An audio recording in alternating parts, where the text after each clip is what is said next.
విశ్వసనీయ సమాచారం మేరకు బాల్నగర్ ఎస్ఓటీ మరియు షామీర్పేట్ పోలీసులు సంయుక్తంగా గంజాయి ముఠాపై దాడి చేశారు. రింగ్ రోడ్డు సమీపంలో 4 సభ్యులు గంజాయి స్మగ్లర్లను అదుపులోకి తీసుకున్న పోలీసులు వారి దగ్గర నుండి 243 కేజీల ఎండు గంజాయి, బొలెరో వాహనం, 7 సెల్ ఫోన్స్ స్వాధీనం చేసుకున్నారు. వీటి విలువ సుమారు 95,75,000 వరకు ఉండవచ్చని అంచనా వేశారు. 4 నిందితులను రిమాండ్కు తరలించి మరో 2 కోసం గాలిస్తున్నట్లు మేడ్చల్ డీసీపీ కోటిరెడ్డి మీడియా సమావేశంలో తెలిపారు.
ఎండు గంజా విలువ 85 లక్షలు, బొలెరో వెహికల్ 10 లక్షలు,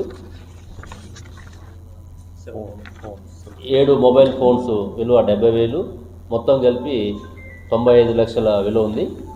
ఇందులో ముఖ్యంగా ఎస్ఓటి డీసీపీ శ్రీనివాస్ గారు, ఎస్ఓటి డీసీపీ 2 శోభన్ కుమార్ గారు, అదేవిధంగా మా ACP bait Basheerabad ACP Ramulu గారు, అదేవిధంగా బాలనగర్ ఎస్ఓటి ఇన్స్పెక్టర్ శివకుమార్ వాళ్ళ టీం అంతా కూడా, అదేవిధంగా షామీర్పేట ఇన్స్పెక్టర్ శ్రీనాథ్ మరియు వాళ్ళ టీము అందరూ కూడా ఇందులో బాగా పనిచేయడం జరిగింది.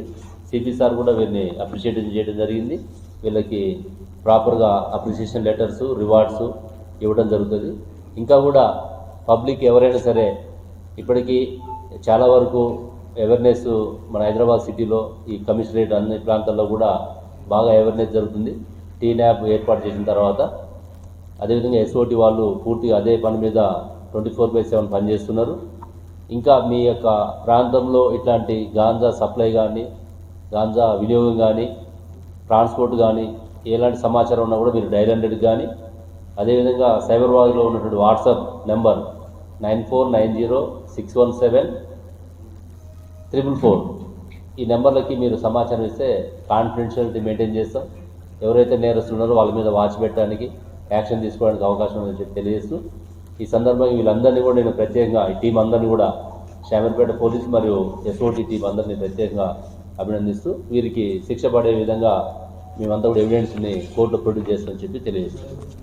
ఇప్పుడు బలరామ్ అనే అతను పాతవాడు, వాడు ఆల్రెడీ అరెస్ట్ అయ్యి జైల్లో ఉన్నాడు. వాడికి ఫ్రెండ్షిప్ ఉన్నది ఇతనికి. ఇందులో బజరంగ్ అనేవాడు A1, కానీ ఇంతవరకు ఎక్కడ ఈ కేసులు మనకి ఇన్వాల్వ్ కాలేదు. ఇది ఫస్ట్ టైం మనకి దొరకటం.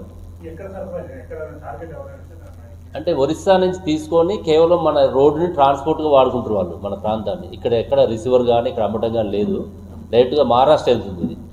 వీళ్ళు గతంలో ఒకసారి హర్యానా కూడా పోయినట్టు మనకి సమాచారం చేసింది. కాకపోతే అప్పుడు కేసులు కాలేదు, అప్పుడు ఎవరు దొరకలేదు. ఓకే.